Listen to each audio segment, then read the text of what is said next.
ABP news आपको रखे आगे।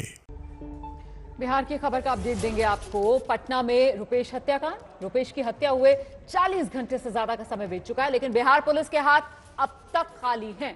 एक तरफ बिहार पुलिस की नाकामी है और दूसरी तरफ रुपेश के परिवार का मातम है। रुपेश की हत्या के बाद उनके गांव में मातम पसरा हुआ है। पूरे परिवार का रो रो कर बुरा हाल। हर कोई एक ही सवाल कर रहा है कि आखिर रुपेश क्यों, जिसकी आज तक किसी से बहस तक नहीं हुई, आखिर उसकी इतनी बेरहमी से हत्या क्यों कर दी गई, किसने कर दी? ये तमाम सवाल ऐसे हैं जिनके जवाब मिलने का अब तक इंतजार ही है।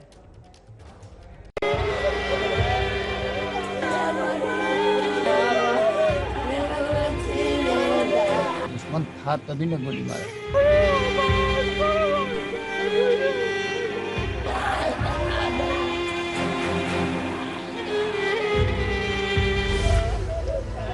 ये एक बेसुध परिवार की चीखें हैं जिसने अपने लाल को खो दिया है। ये उन बच्चों की आंख से बहते आंसू हैं जिनके सिर से पिता का साया उठ चुका है। ये उस बुजुर्ग पिता की बेबस आवाज है जिसके बेटे को मौत के घाट उतार दिया गया।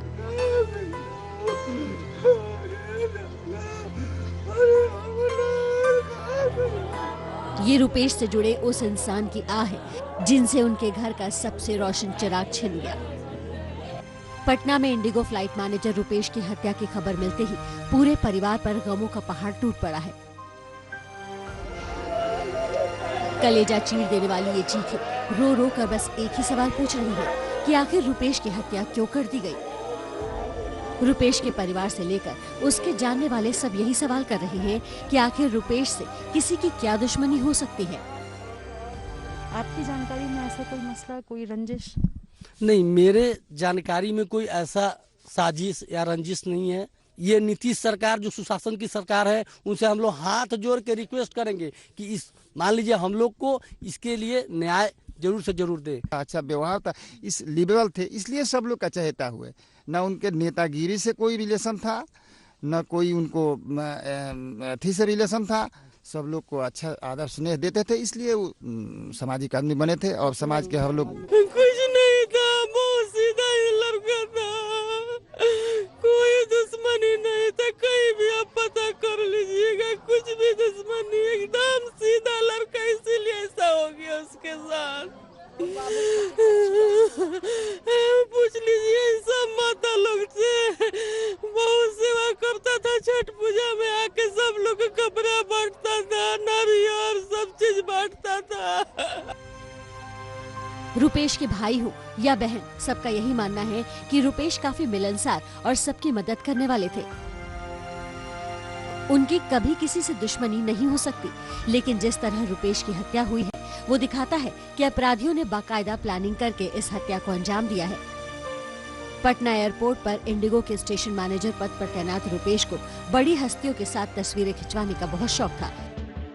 अमिताभ बच्चन, शत्रुघ्न सिन्हा, लालू यादव, तेजस्वी, मनोज तिवारी, पंकज त्रिपाठी, संजय मिश्रा, मनोज वाजपेयी, राजीव प्रताप रूडी, शाहनवाज हुसैन, यानी लगभग हर बड़े नेता और कलाकार के साथ रुपेश अपनी तस्वीरें सोशल मीडिया पर पोस्ट करते थे। खुद शाहनवाज हुसैन यकीन नहीं कर पाया भी हो सकती है।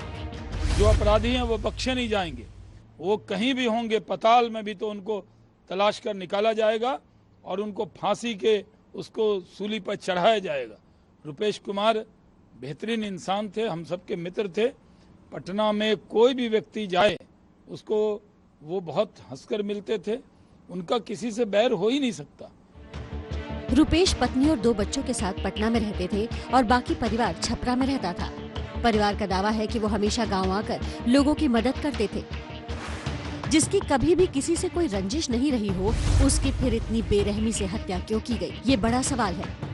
और ये सवाल सरकार पर भी है, जो अब तक हत्यारों के बारे में कुछ भी पता नहीं कर पाई है। रुपेश कुमार के घर में, उनके गांव सौढ़ी में उनकी मौत की खबर सुन के बिल्कुल मातम पसरा हुआ और सबके चेहरे पर सवाल यह है कि आखिरकार रुपेश कुमार की हत्या क्यों हुई। आस पड़ोस और घर वालों के मुताबिक रुपेश एक मिलनसार व्यक्ति थे और ऐसे में उनकी हत्या घात लगाकर प्लान करके तहत हुई है, तो ये वाकई शासन और प्रशासन पर बड़ा सवाल खड़ा करती है। सामाजिक काम से जुड़े रहने वाले रुपेश अपने पीछे कई सवाल छोड़ गए हैं। जब तक पुलिस अपराधियों तक नहीं पहुंचती, तब तक ना तो परिवार को इसका जवाब मिल पाएगा और ना ही जनता को।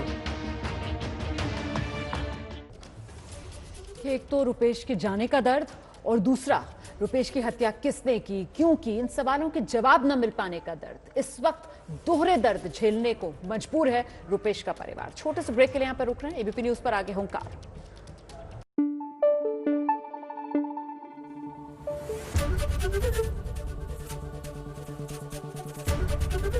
एबीपी न्यूज आपको रखे आगे।